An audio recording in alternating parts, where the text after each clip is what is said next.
Bonjour, bienvenue sur Débrief Film. Ce matin, on est au hall avec Thomas Legal, le directeur des ventes de Wild Bunch, et Dragon Ball, Super Broly, ce matin, qui démarre bien. Thomas, est-ce que tu peux nous dire comment vous avez lancé le film, notamment avec les avant-premières que vous avez faites, etc. Quelles étaient les stratégies pour remettre Dragon Ball sur le rail?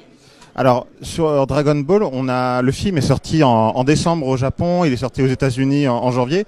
Nous, on a senti qu'il y avait une attente des fans qui était très forte, mais on voulait absolument faire une VF qui est une vraie Madeleine de Proust pour beaucoup de spectateurs de TF1 à l'époque, du Club Dorothée. Sauf qu'il nous fallait un peu de temps pour faire cette VF. Donc pour réussir à faire patienter les fans, on a décidé de faire quelques avant-premières un peu événementielles au Rex, dans certaines scènes Kinépolis, sauf que ils ont mis en vente et en quelques heures tout était complet. Donc il y a eu un appel des fans auprès de leur salle pour leur demander leurs propres avant-premières en VOST. Je précise parce qu'on a des postes très populaires qui ont fait des cartons en VOST.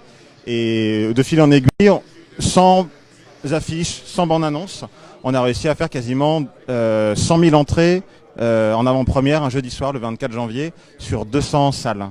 Donc on était extrêmement contents, mais au début très surpris par l'ampleur de la demande.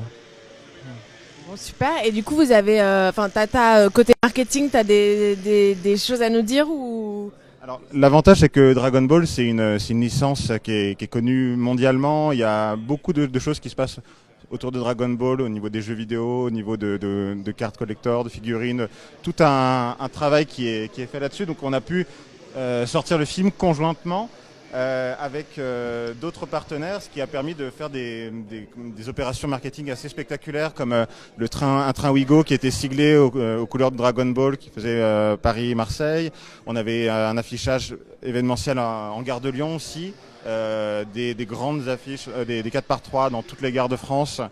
Un week-end spécial au Forum des Halles avec des animations. Donc vraiment, on a pu profiter de tout un écosystème Dragon Ball qui a pu être mutualisé sur cette date du 13 mars. D'accord, génial. Et j'ai une question sur la cible du film. Vous ciblez quoi? Les familles ou vous ciblez les adultes nostalgiques Eh bien, on a les deux. C'est vrai que sur les avant-premières, on a plutôt touché ce public adulte, nostalgique, donc plutôt masculin, à 90% masculin, plus de 30 ans qui connaît les Dragon Ball depuis le Club Dorothée. Mais ce qu'il faut savoir, c'est que la franchise Dragon Ball ne s'est jamais arrêtée et qu'aujourd'hui, les enfants continuent de voir Dragon Ball sur TFX, par exemple. Et donc c'est pour ça que sur le film, on va sortir en VF et en VO, donc la VO pour les puristes, pour les trentenaires, mais aussi la VF pour tout ce public familial qui n'a pas du tout pu voir le film pour l'instant, puisque ces avant-premières du 24 janvier étaient hors vacances un soir. Super.